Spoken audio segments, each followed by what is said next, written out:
Hello guys, कसा आहे? बरं आहे ना भावानो? आज निघालो आम्ही बत्ती शिराळ्याला. हा बघा आमचा मधला मित्र, जरा पायानं अपंग आहे, पण मागचा पण आहे ना तसाच आहे, काय पण करतो आगापणा.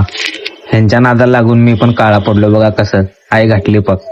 हे बघा रस्त्याच्या मध्ये कोल्हा कसा आलाय उसातनं, काय तर जनावर खायला लागलाय. आई घातली बघा जरा नीट, नाहीतर आपल्याला चालेल. बघा रे जरा सांभाळून.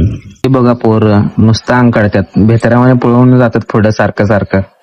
आता फक्त 5 किलोमीटरच बत्तीसराळ राहिलेला आहे. तरी रस्ता पहिला चांगलाच होता, पण नंतर नाही उकरून आणि परत त्याला व्यवस्थित करायचं काम चालू आहे. आपल्या सरकारला काय काम आहे? नुसता उकरायचं, बाद करायचं. जिथं चांगला रस्ता आहे तिथलं उकरायचं, आणि जिथं बाद आहे ते तसंच सोडायचं. नुसता वायपट पैसे खर्च करायचा. आज निराळा बत्तीसराळा, नागाचं गाव बत्तीसराळा. पोराला अधूनमधून झटकत येतात बघा आमच्या बॉबीला. हे बघा भावानो, बत्तीसराळमध्ये आता एंट्री झालीच आहे बघा आपली. हे बघा उडान फुल. हे बघा भावानो, नाक कसं बसलाय, येऊन डास दिशेने चावल्यासारखं. महाराष्ट्र सरकारला मनापासून धन्यवाद. पाऊस मोठा पडला तर या नदीचं पाणी खूपच वाढत होतं.